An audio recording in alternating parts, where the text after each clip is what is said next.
In Chapter 3 of the Thomas and Collier Educating English Learners for a Transformed World, Chapter 3, titled How Long to Full Gap Closure, we learn that our L students need to gain at least a year and a half of academic growth in order to catch up to their native English counterparts.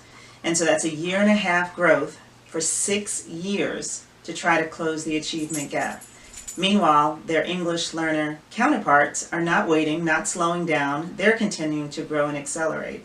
And so if we do not find high quality programs to support our L's in their language development as well as their social emotional development and social cultural development, they will never catch up.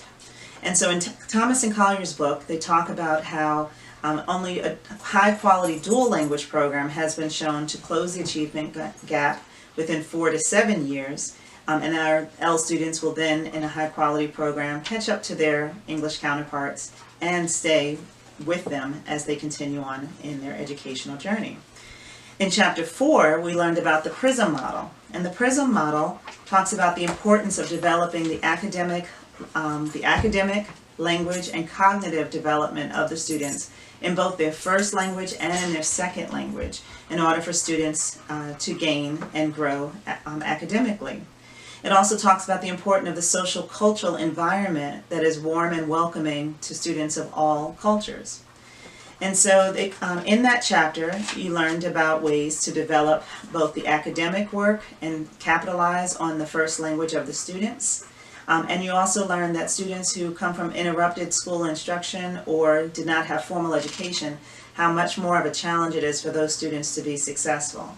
And so it's extremely important to create the right social cultural environment and to support their academic, cognitive, and language development. Now the shirt that I'm wearing, the t-shirt that I'm wearing, I don't know if you can see from there, is from a conference called La Cosecha, and that conference is held every year in November, and it's a high-quality national conference for second language research, development, strategies for dual language programs. So I highly recommend that program to you, or that conference. And then lastly, in the next chapter that you'll continue, Chapter 5, you're going to learn about which types of programs produce the most gains for our students and which types of programs produce the longest and most sustained gains for our L students. So let's get started with Chapter 5.